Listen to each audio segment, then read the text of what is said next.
आज के लेक्चर में हम कूलम्ब्स लॉ देखेंगे। Coulomb's law of electrostatics. ठीक है, इलेक्ट्रोस्टैटिक्स से ये रिलेटेड है। इलेक्ट्रोस्टैटिक्स इलेक्ट्रोस्टैटिक्स इलेक्ट्रोस्टैटिक्स का क्या मतलब कि इलेक्ट्रो मतलब इलेक्ट्रॉन की स्टडी, मतलब चार्जेस की स्टडी। इलेक्ट्रॉनिक चार्ज है, ओके।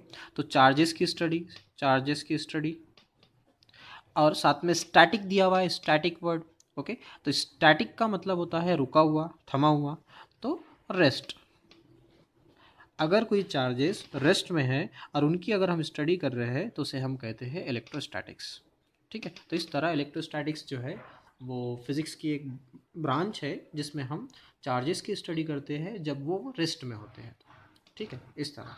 अब कूलम्ब्स लॉ की तरफ आते हैं। अगर एक चार्ज यहाँ पर रखा हुआ है, ओके, दूसरा चार्ज यहाँ पर रखा हुआ है। ठीक है, चार्ज को जनरली क्यू से रिप्रेजेंट करते हैं, ओके।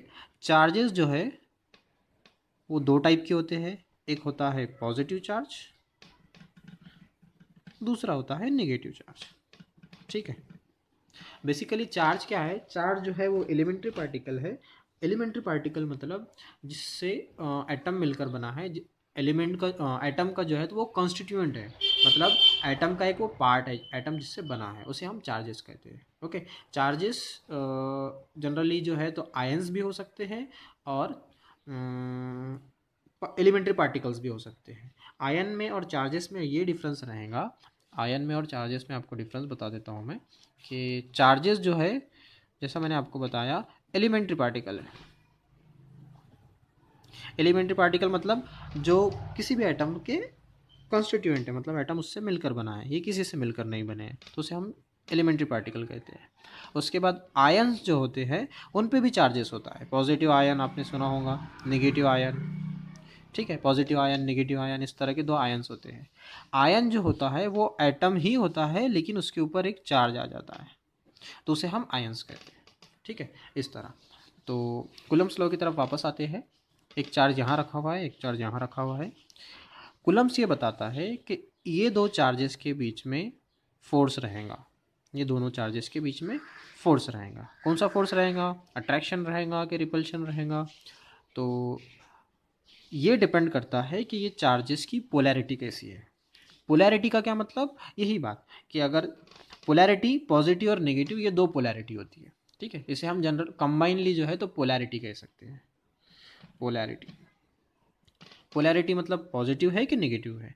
तो अगर ये दोनों चार्जेस एक जैसे हो, एक ही पोलैरिटी के हो, मतलब पॉजिटिव पॉजिटिव, नेगेटिव नेगेटिव, तो अगर चार्जेस लाइक हो, मतलब एक जैसे हो, सेम हो, तो जो फोर्स रहेगा वो रिपल्शन का रहेगा। ठीक है, और अगर चार्जेस जो है अनलाइक हो, मतलब डिफरेंट हो, अलग अलग हो, तो फिर फोर्स जो है वो अट्रैक्शन रहेगा। ठीक है, इस तरह। इससे पहले भी हमने एक लॉ देखा है दो मासेस के बीच में, उसी तरह ये चार्जेस के बीच में है। और उन दोनों का रिलेशन भी मतलब न्यूटन्स लॉ ऑफ ग्रेविटेशन और कूलम्ब्स दोनों का रिलेशन सेम है, लेकिन दोनों में डिफरेंस यही है कि जो न्यूटन्स लॉ ऑफ ग्रेविटेशन है वो सिर्फ अट्रैक्शन होता है, जबकि इसमें रिपल्शन भी होते हैं। ओके, अट्रैक्शन रिपल्शन दोनों होता है। लाइक चार्जेस है, मतलब सेम चार्जेस है, तो रिपल्शन होगा। पॉजिटिव पॉजिटिव हो तो रिपल्शन होगा, नेगेटिव नेगेटिव हो तो रिपल्शन होगा। और अगर अनलाइक चार्जेस है, मतलब डिफरेंट है, तो अट्रैक्शन होगा, मतलब पॉजिटिव और नेगेटिव, नेगेटिव पॉजिटिव, तो वो दोनों चार्जेस अट्रैक्ट करेंगे, इस तरह।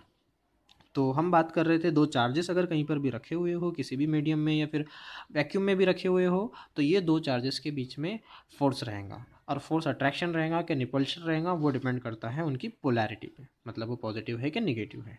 ओके, उसी तरह। तो वो फोर्स ऑफ अट्रैक्शन जो है, फोर्स ऑफ अट्रैक्शन या फिर रिपल्शन, ये फोर्स है वो डायरेक्टली प्रोपोर्शनल होता है चार्जेस के प्रोडक्ट के। इसको Q1 बोलते हैं, इसको Q2 बोलते हैं। तो Q1 और Q2। ठीक है, चार्जेस को भी हम काउंट करते हैं जिसका यूनिट कूलम है। ओके, तो Q1 कितना चार्ज है, Q2 कितना चार्ज है, दोनों का प्रोडक्ट, जितना ज़्यादा उनका प्रोडक्ट उतना ज़्यादा उनके बीच में फोर्स।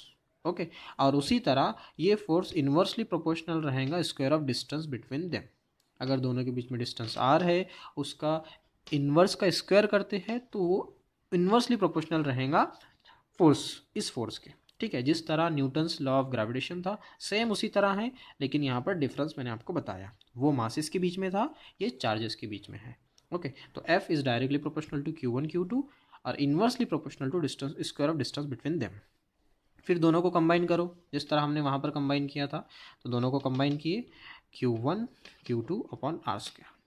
ठीक है, उसके बाद जब हम प्रोपोर्शनलिटी साइन हटाएंगे, इक्वल टू पुट करेंगे, तो कोई कांस्टेंट पुट करना होगा, के कांस्टेंट कर देते हैं यहाँ पर Q1 Q2 upon R square.